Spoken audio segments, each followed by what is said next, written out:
여자를 물건처럼 여겼던 이스라엘 남자들은 말도 안 되는 일을 저질렀죠. 베냐민 남자들을 위해 야베스 길르앗 주민들 중 젊은 처녀 400명을 납치하는 사건이 있었습니다.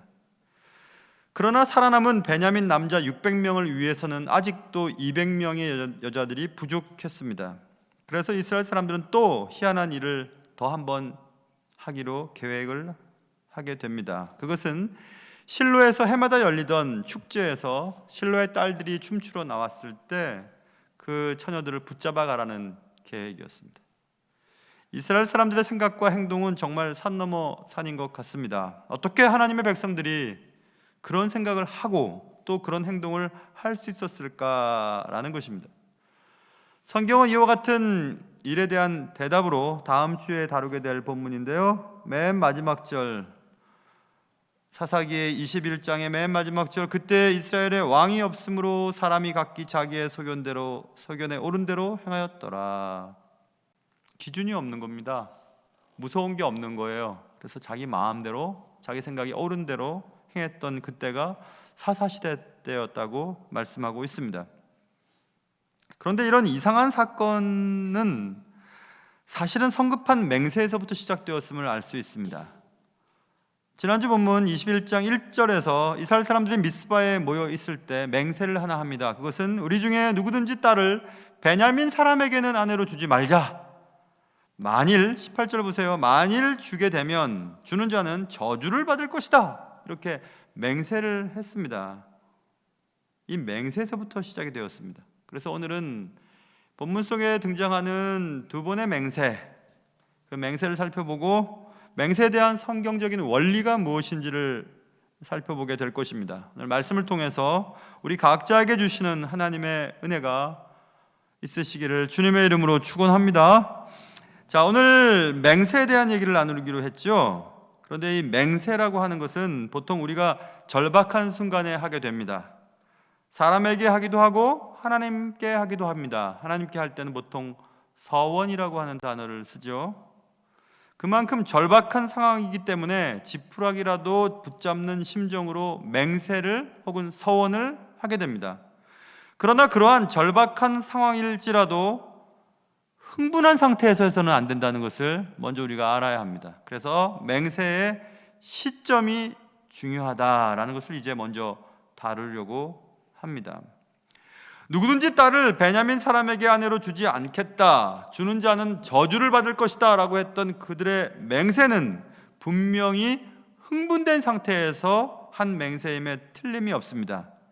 왜냐하면 19장 30절에 미스바에 이스라엘 백성들이 모였던 이유는 레위 사람의 첩이 죽고 나서 레위 사람이 자신의 개인의 원한을 갚기 위해 이스라엘 각 지파에게 자신의 첩의 시체를 12덩이를 내서 보내는 것으로부터 시작이 되었습니다. 시신의 일부를 받은 이스라엘 백성들은 다 모였습니다. 그리고 그들은 얘기합니다. 19장 30절에서 그것을 보는 자가 다 이르되 이스라엘 자손이 애굽 땅에서 올라온 날부터 오늘까지 이런 일은 일어나지도 아니하였고 보지도 못하였도다. 이렇게 말했습니다. 야, 이런 일은 진짜 상상도 못한 일이었어. 우리는 한 번도 본 일이 없어. 이런 일을 들은 적도 없어. 하고 지금 이스라엘 백성들은 막 화가 난 상태입니다. 그리고 흥분된 상태였습니다. 그때 베냐민 저것들 말이야, 우리 자녀들, 우리 딸들 저 베냐민 지파에겐 주지 말자, 다 없애버리자, 이렇게 하는 마음으로 맹세를 했습니다. 그것이 맹세 시점에 대한 얘기입니다. 우리는 이미 사사기 11장에서 입다의 맹세 사건을 본 적이 있죠. 입다는 출정하기에 앞서 하나님께 맹세하고 서원합니다. 하나님, 전쟁에서 이기고 돌아오게 하시면 가장 먼저 맞이하는 자를 번제로 드리겠나이다, 이렇게 맹세합니다. 그런데 가장 먼저 그를 맞이한 사람은 그의 외동딸이었습니다. 그 외동딸을 번제로 드리는 사건이 사사기 11장에 나옵니다. 역시 입다가 맹세했던 시점이 좋지 않았습니다. 전쟁을 앞두고 살아 돌아올 수 있을까, 과연 이길 수 있을까라고 하는 마음의 불안한 상태에서 그는 맹세했던 것이 틀림이 없습니다. 절박했기 때문에. 사무엘상 25장에도 다윗의 맹세 사건이 나오는데, 다윗이 나발에게 사람을 보내어서 좀 도움을 청했습니다. 나발은 다윗의 부하들을 치욕스러운 모습으로 보내게 되고, 그 소식을 들은 다윗은 전 나발 저거 다 죽여버리겠어, 나발의 식구들 다 없애버리겠어 하면서 400명의 군인들을 데리고 다윗이 출발을 합니다. 하나님께서 다 저 나발 처리하고 돌아올 겁니다. 만약 그렇게 하지 않으면 내가 벌을 받을 것입니다. 이렇게 맹세하고 서원하고 떠납니다. 나발의 아내였던 아비가일이 그 길에 다윗의 길 앞에 나와서 중재를 하고 다윗이 다시 회군에서 돌아가는 장면이 나오죠. 하나님의 사람도 마찬가지입니다. 흥분한 상태에서 맹세하면 꼭 이렇게 실수를 저지르게 되어 있습니다. 신약성경 사도행전 23장에도 또 희한한 맹세 사건이 나옵니다. 사도 바울을 죽이고 싶었던 극렬한 유대주의자들이 맹세하죠. 바울을 죽이기 전까지는 우리는 아무것도 안 먹을 거야 하고 40명이 서원합니다. 맹세합니다. 그런데 성경 어디를 봐도 바울을 죽이지 못했던 40명의 극렬한 유대주의자들이 굶어 죽었다는 얘기가 없거든요. 그러니까 그들은 또 먹었어요. 입다의 맹세는 외동딸을 죽게 했고, 다윗의 맹세는 자신의 명성에 흠을 가져다 주었습니다. 극렬했던 40명의 유대인들의 맹세는 동네 사람들과 그를 아는 사람들에게 비웃음거리가 되어버렸습니다. 이렇게 우리는 살아가다 보면 맹세를 하게 될 때가 있습니다. 아주 절박한 문제 앞에서 누구나 다 그런 생각을 하는 것도 사실입니다. 그럼에도 불구하고 성급한 맹세는 비극적인 결말을 가져다 준다는 것도 지금 배우고 있습니다. 맹세한 것이 올무가 되어서 더 괴로운 상황을 만나게 되는 경우도 많습니다. 그러므로 맹세는 감정 상태가 매우 차분한 상태에서 하는 것입니다. 하나님께 서원하는 것도 마찬가지입니다. 제가 아는 목사님 형제가 여자 형제만 7명이에요. 아들 하나입니다. 아들을 못 낳는 며느리 아들을 위해서 그 시어머님이 기도를 했죠. 시어머니 권사님이셨는데 날마다 기도합니다. 새벽마다. 하나님, 우리 가정에 아들 주십시오. 아들 주십시오. 다 있는 아들 주십시오. 예전엔 그랬잖아요. 지금은 뭐 딸도 더 좋고 없어도 좋고 뭐 그렇다고 얘기하는데, 계속 기도해서 아들이 나왔어요. 아들이. 하나님께 드리겠다고 했잖아요.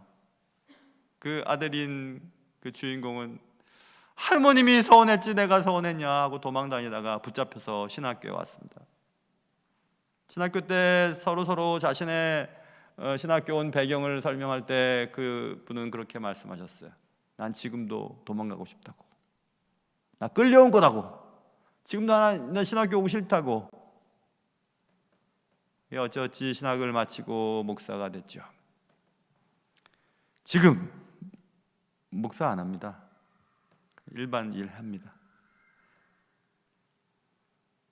천국에 계신 할머니는 하나님 아들 주시면 하나님의 사람 만들겠다고 해서 기도했는데 지금 그렇게 하고 있지 않아요.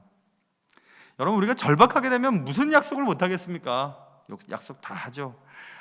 나 정말 이번 너무너무 힘든데 이번 한 번만 좀 도와달라고. 그럼 다 먼저 하겠다고. 너무 급박하니까 그렇게 약속들을 합니다. 하나님께도 합니다.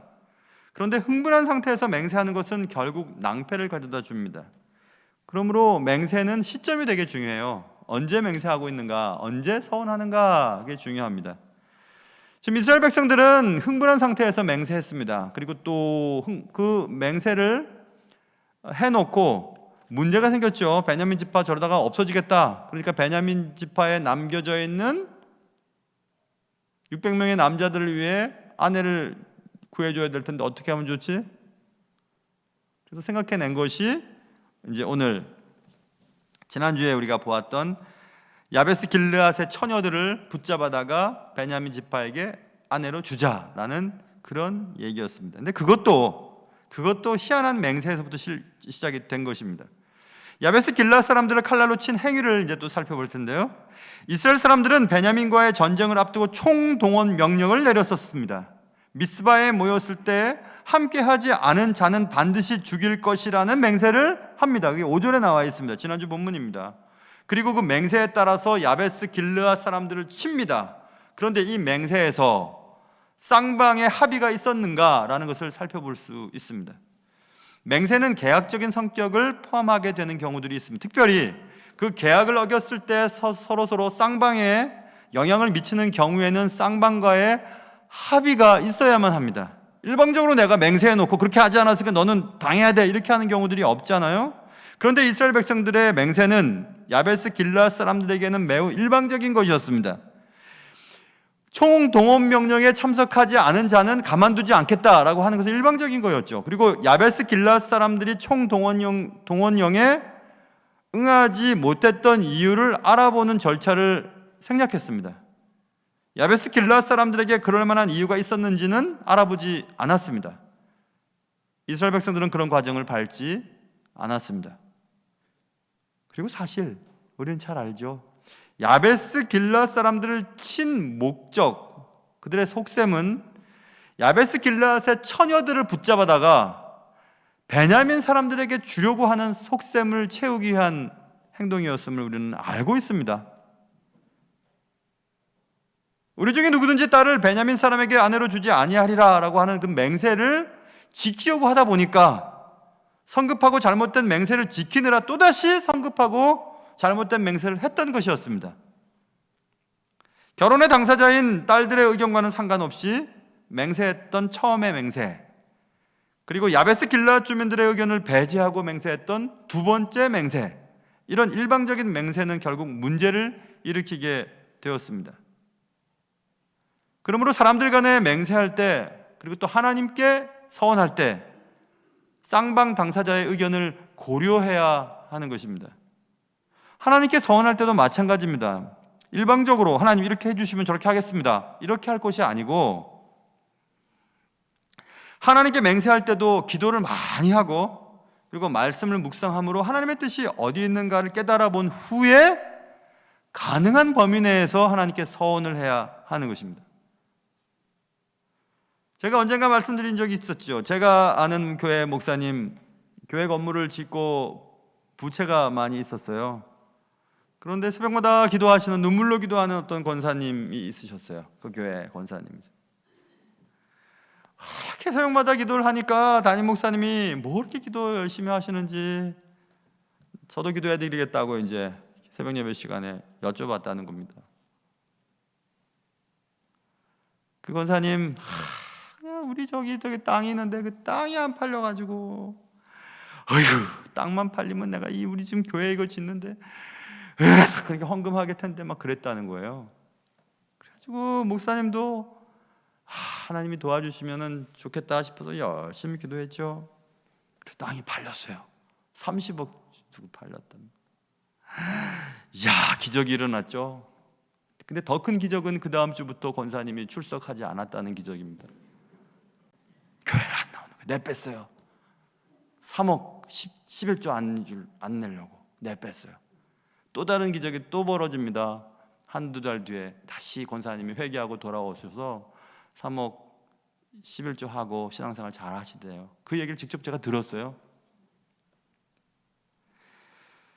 여러분, 이렇게 일방적으로 맹세를 하고서 지키지 못하는 경우들이 있습니다. 그래도 그 권사님은 사람 괜찮은 사람이죠. 지금도 내빼서 여기 앉아 계신 분들도 계시는지 몰라요. 여러분, 하나님의 뜻이 어디 있는지, 하나님 무엇을 원하시는지 그래서 여쭤보세요. 그리고 하나님 이렇게 해주시면요, 이렇게 할 수 있을, 이렇게 할게요 하고 하나님과 얘기하면서 결정을 내리십시오. 그것이 맹세든지 서원이든지 무엇이든지. 사람들과 관계도 마찬가지고요. 부부 사이도 마찬가지입니다. 부탁하고 그냥 기분에 따라서 맹세하고 약속하고 어떻게 하겠다고 얘기하다가 그렇게 못 지킬 때, 지킬 수 없을 때 문제가 일어나는 경우들이 많기 때문에 그렇습니다. 자, 그러면 일단 잘못한 맹세, 이미 저질러진 잘못에 대해 수습하는 방법에 대해서 이제 알아봐야 할 때가 됐습니다. 이미 여러분 하나님께 서원하고 사람들과 맹세하고 약속한 거 못 지킬 거 있잖아요.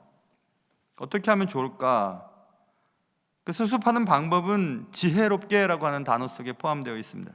성경에서 말씀하시는 지혜는 다음과 같습니다. 야고보서 3장 17절, 오직 위로부터 난 지혜는, 위로부터 난 지혜니까 사람이 만든 지혜가 아니에요. 공부해서 얻은 것이 아니라 위로부터 내려온 지혜예요. 하나님이 주신 선물이에요. 하나님은 우리에게 지혜를 주십니다. 그 지혜는 성격이, 첫째는 성결하고, 무엇보다도 성결하고 라는 뜻입니다. 무엇보다도 깨끗해야 돼요. 하나님이 주시는 지혜는 깨끗한 것입니다. 거짓이 들어가지 않아요. 그리고 화평하고, 우리가 내리는 결정은 사람들과의 관계를 화평하게 만드는 데 일익을 감당합니다. 관용하고 양순하고 긍휼하고 선한 열매 가득하고 편견과 거짓이 없다. 이것이 지혜거든요. 근데 그런 지혜를 가지고 우리가 잘못 맹세했던 것들을 해결해 나가라라고 하는 것이 오늘 설교의 주제이기도 합니다. 지혜가 얼마나 중요하냐면요, 너무 어릴 때, 너무 젊을 때 왕이 됐습니다. 보통 나라가 아닙니다. 막 주위에는 여러 나라에 둘러싸여 있습니다. 그리고 정적들이 많아요. 왕이 쟁탈권에서 자기가 왕이 되려고 했던 사람들도 많았습니다. 그리고 아버지는 점점 늙어서 죽어가고 있고요. 자신을 보좌해주고 돌봐줘야 될 사람들이 없습니다. 그러자 그 젊은 왕이 하나님께 1000번의 예배를 드리죠. 1000일 동안 예배를 드렸다고 하는 학자도 있고, 1000일 동안 예배를 드릴 비용만큼 큰 예배를 드렸다고, 헌물을 드렸다고 하는 예배, 그렇게 보는 학자들도 있지만, 어찌됐든 큰 헌신을 하며 예배를 드리고 하나님께 기도합니다. 하나님 내게 호크마 지혜를 주십시오. 그만큼 중요한 게 지혜거든요. 그 호크마라고 하는, 영어로 wisdom이지만 그 wisdom으로 번역이 잘 안 돼요. 히브리 말의 호크마는 통찰력, 분별력, 판단력, 그것들을 다 모아놓은 능력이에요. 그래서 우리가 자녀들을 위해서 하나님 우리 아들에게 딸에게 지혜를 주십시오라고 할 때, 그 지혜는 여러분과 저의 마음속은 지식적인 부분이 강한데 그거 아닙니다.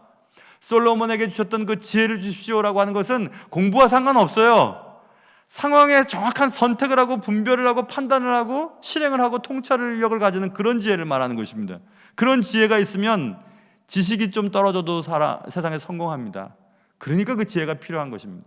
그 지혜를 달라고 기도해야 되는 것입니다. 그 지혜가 그 지혜입니다. 하나님이 주시는 그 지혜를 가지고 이미 저질러진 잘못, 특별히 오늘 우리가 다루는 맹세에 대해서 해결을 해 나가야 된다. 우리는 최소한의 대가만 지불하고 해결하려는 노력을 하려면 하나님이 주시는 지혜를 가지고 해결을 해야만 된다, 이렇게 말하고 있습니다. 그런데 하나님이 주시는 지혜는 아까 제가 쭉 읽어드렸던 것처럼 무엇보다도 성결하고 라부터 쭉 제가 말씀드렸죠. 근데 잘 마음에 안 와닿습니다.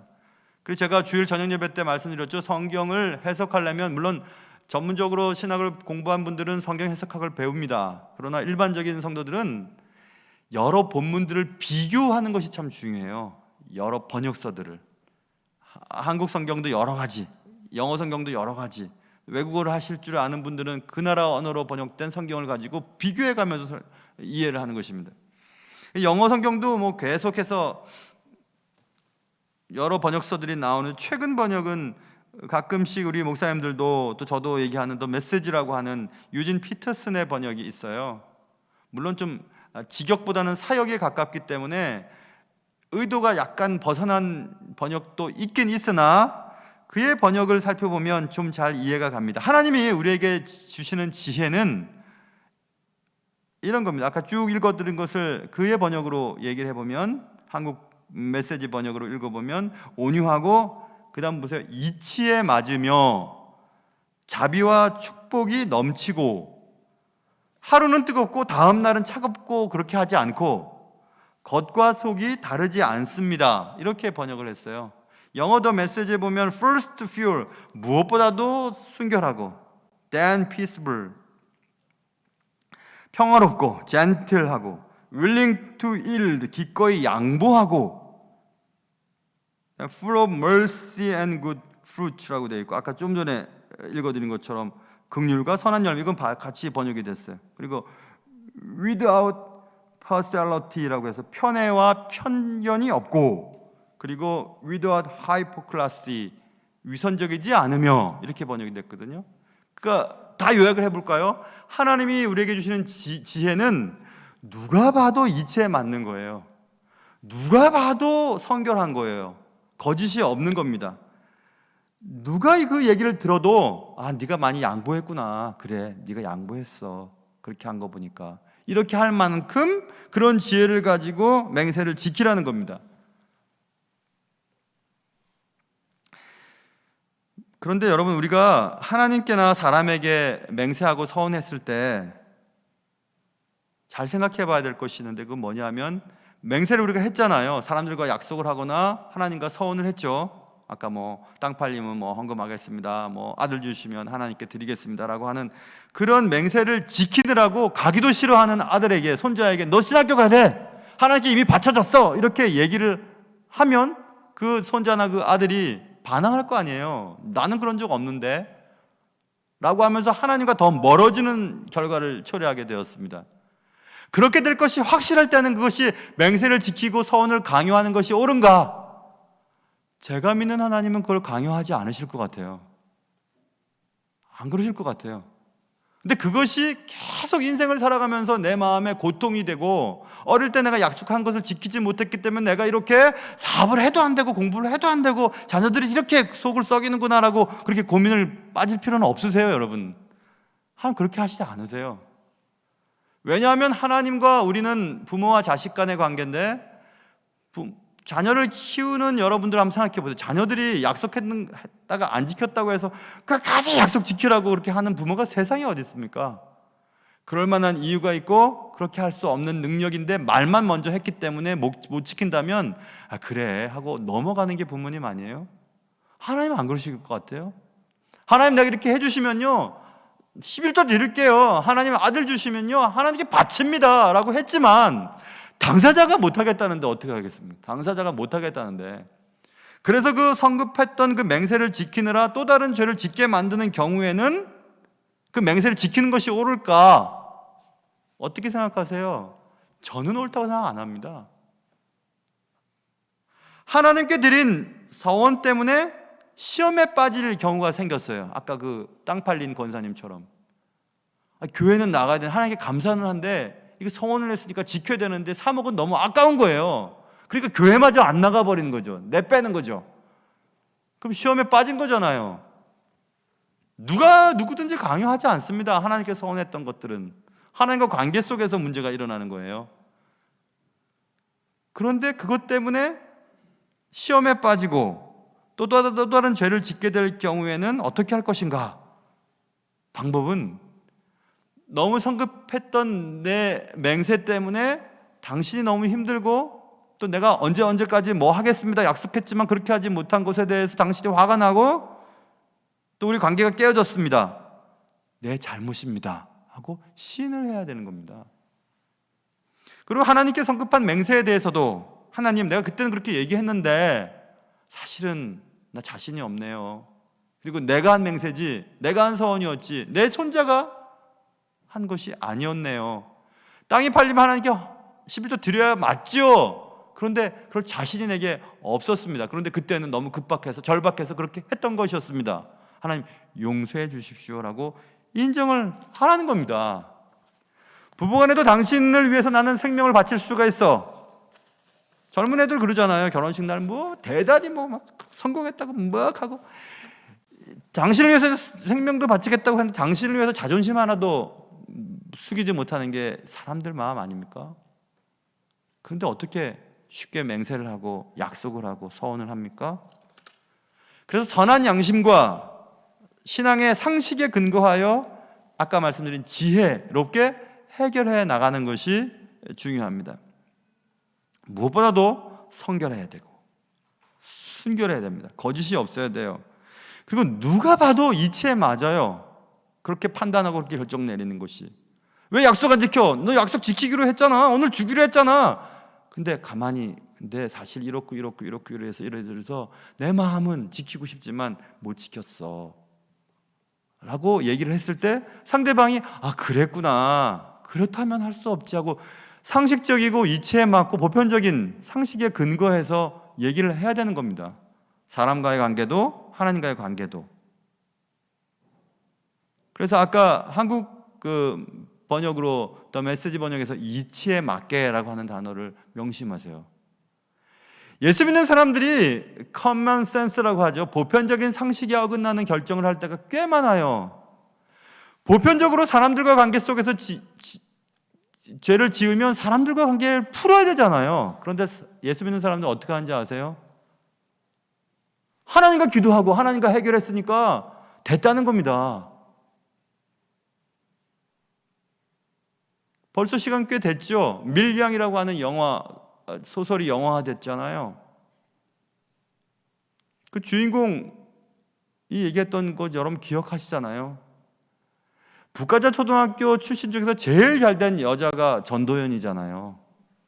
그 전도연, 영가 초등학교에서 최고 잘된 남자는 강남우고, 그 전도연이 그렇게 얘기합니다. 그 영화에서 내가 당신을 용서하지 못했는데 누가 용서했다는 거야? 하나님과 그렇게 끝나면 된 거야? 하면서 기절하고 막 그렇습니다. 그리고 하나님을 막 떠나버리고 그러잖아요. 연기 잘하셨죠? 그런 겁니다, 여러분.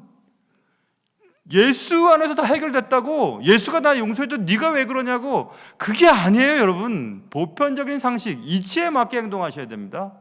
성급한 맹세와 즉흥적인 약속을 했는데 지키지 못했을 때는 보편적으로 일반 사람들이 이해가 될 만큼 그런 절차를 밟아야 되는 거예요. 그냥 무조건 그냥 신앙으로 다 해결하고 믿음으로 다 해결하고 뭐 그딴 거 갖고 그러냐고, 하나님 안에서 다 해결될 건데 뭐 이렇게 하면 넘어갈 게 아니라니까요.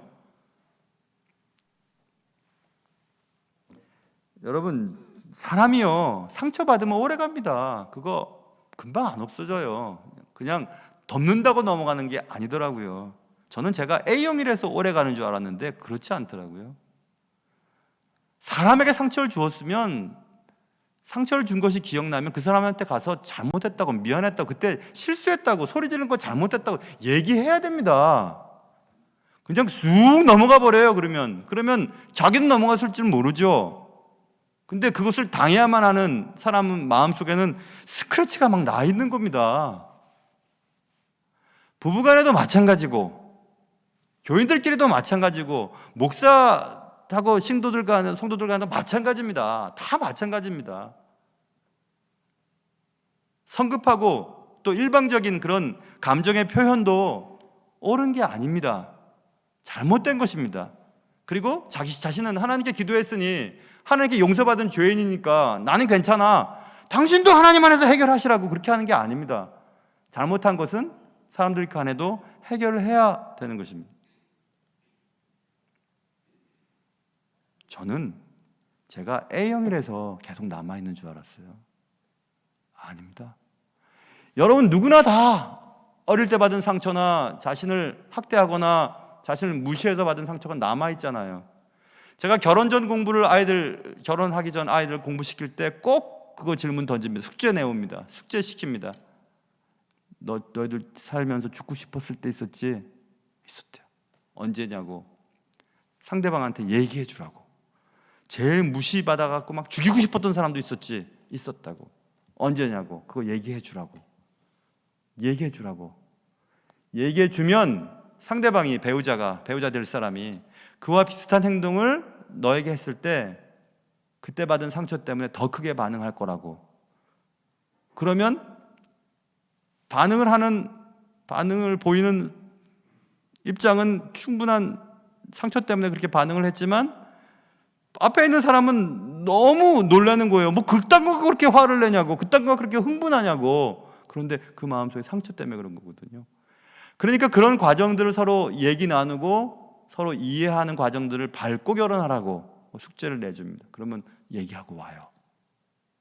그래서 그와 비슷한 행동을 하지 않으려고 서로 노력하는 그런 과정들을 밟게 만들죠. 그렇다면 우리는 예수님이라면 어떻게 하셨을까라는 질문을 던져봐야 되죠. 예수님은 그 맹세에 대해서 어떻게 말씀하셨지? 예수님 이렇게 말씀하셨습니다. 마태복음 5장 33절에 또 옛 사람에게 말한 바 헛 맹세를 하지 말고 내 맹세한 것을 주께 지키라 하였다는 것을 너희가 들었지? 들었죠. 우리는 모세 율법에서 그리고 유대인의 전통에서 헛되게 맹세하지 말고 그리고 맹세를 했다면 일단 지키라고 들었죠. 들었지? 그러나 그 다음이에요. 그러나 예수님은 그 다음 말씀하세요. 그렇지, 맞아. 헛된 맹세를 하지 말고 일단 맹세했다면 지키는 것이 맞지. 그러나 그렇지만 말이야, 내가 너희들한테 얘기하고 싶은 거 있어.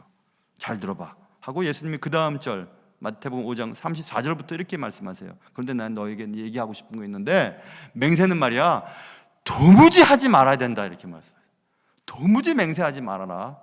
하늘로도 말고 땅으로도 하지 말라. 하나님께도 맹세하지 말고 사람끼리도 맹세 같은 거 하지 마.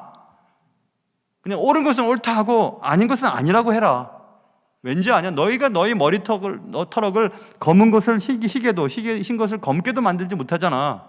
그럼 여러분들 미용실 가면요 노랗게도 해줍니다. 그거 말하는 거 아니에요, 여러분. 우리의 몸, 우리의 일반적인 자연적인 것들을 어떻게 변경시킬 수 있어요? 그런데 미래라고 하는 거, 우리의 손 범위 내, 우리의 인식의 범위 내에 있는 미래에 내가 이렇게 하겠다고 어떻게 말할 수 있어요? 그 미래가 내 것이 되지 않을 수도 있고 그 미래는 상황이 어떻게 변할지도 모르는데 어떻게 맹세를 합니까? 내가 바울을 죽이지 않으면 우리는 먹지 않을 거야. 그런데 바울 못 죽였잖아요.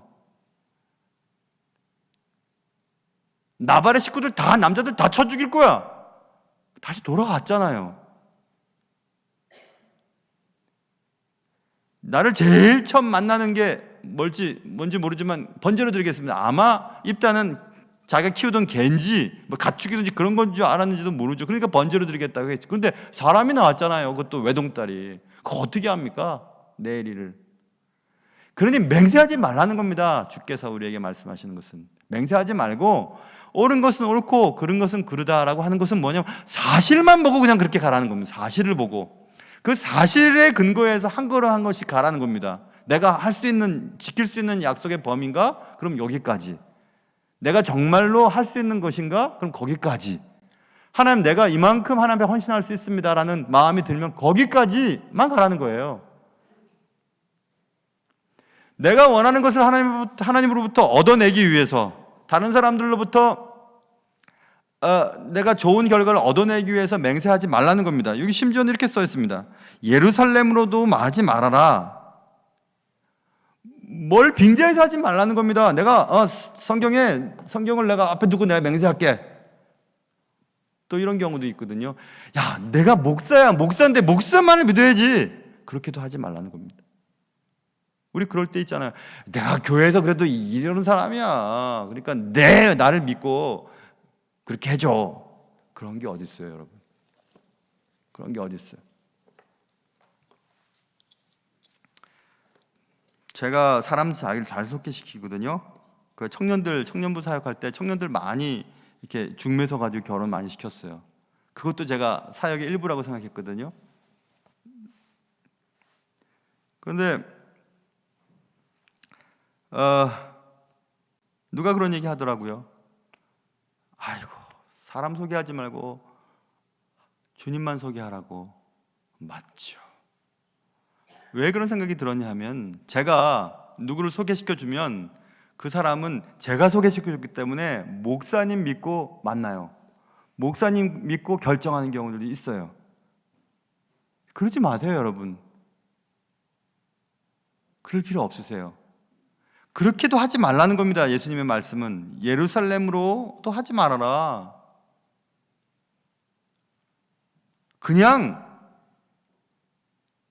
있는 사실에 대해서 인정하고 나가라. 그렇게 하지 않으면 이에서 지나는 것은 악으로부터 나는 것이다. 그건 악한 거다. 이렇게 말했습니다. 악한 거다, 그건.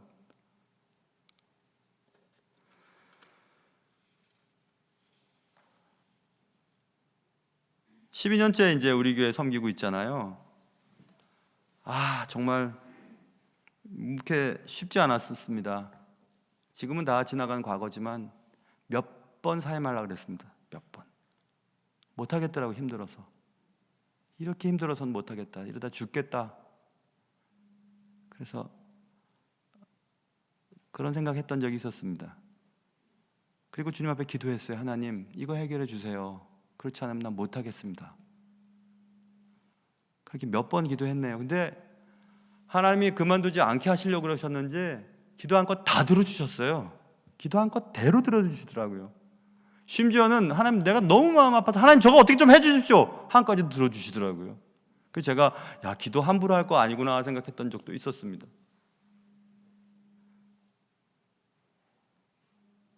근데 그 다음부터는 제가 또 깨달았어요. 맹세하지 않고 감사하며 살아야지 생각했습니다. 언제 때부턴가 아무튼 제 목회는 그 다음부터는 감사하게 됐어요. 감사하게 됐습니다.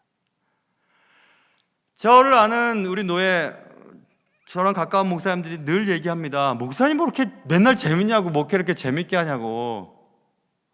목사님처럼 목회하면 참 재밌을 것 같다고. 아무 문제도 없고 맨날 교회 자랑만 하고 그러냐고. 제가 행복해 보이냐고. 그래서 행복해 보인다고. 목회가 너무 재밌어 보인다고. 또 속으로 생각하죠. 겉으로는 얘기하죠. 그럼 안 재밌을 게 뭐가 있냐고. 감사하지. 속으로는 뭐라 하는지 아세요? 단 한 해도 쉽게 넘어간 적은 없었습니다. 단 한 주간도 쉬웠던 적은 없었어요. 매주 매일 성도들 앞에 섰을 때 최선을 다하려고 노력했어요. 최선을 다하려고. 산 만큼 말해야지. 내가 경험한 만큼 설교해야지. 그리고 진실해야지. 그리고 오해받고 또 막 소리를 지른 사람들이 있어도 사랑으로 품어야지. 매일매일 그랬습니다. 어느 한 해도 쉽게 넘어갔던 적은 없었어요. 지금도 전 긴장합니다. 그렇지만 달라진 곳이 있어요. 하나님, 이거 처리해 주시면 이렇게 할게요 하진 않아요. 감사합니다 합니다. 그냥 감사합니다.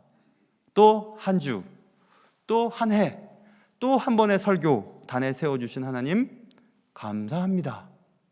그랬더니 제가 원했던 일들이 저절로 이루어지는 거 있죠? 깨달았습니다. 하나님께 맹세할 필요 없구나, 서운할 필요 없구나. 그냥 고맙고 감사해서 더 먼저 나가면 하나님이 저보다 두세 걸음 먼저 나가시는구나 라는 것을 깨닫게 되었습니다. 어떻습니까 여러분? 멋지지 않아요? 그래서 주님이 이렇게 말씀하셨던 것 같아요. 도무지 맹세하지 말고 그냥 잘 상황을 보고 그리고 날 믿고 한 걸음씩 가면 안 되겠니? 이렇게 말씀하시는 것 같습니다. 사랑하는 성도 여러분, 오늘도 여러분에게 또 저에게 주어진 여러 가지 일들이 있잖아요. 그래서 너무 절박하니까, 너무 간절하니까 하나님께 맹세하고 서운하는 일들도 있지 않습니까? 그러나 그것보다도 그냥 매일매일 감사하면서 하나님이 주시는 상황 속에서 최선을 다한다면 하나님이 좋은 것들을 허락하실 것입니다. 여러분과 저에게 그런 은혜가 있기를 주님의 이름으로 축원합니다. 하나님 아버지, 오늘도 감사합니다. 도무지 맹세하거나 서운하는 것보다 매일매일의 삶을 잘 판단하면서 이것은 옳겠구나, 이것은 옳은 게 아니겠구나 라고 생각하면서 매일매일 진실하게 감사하게 살아갈 수 있도록 도와주옵소서. 예수님의 이름으로 기도합니다. 아멘.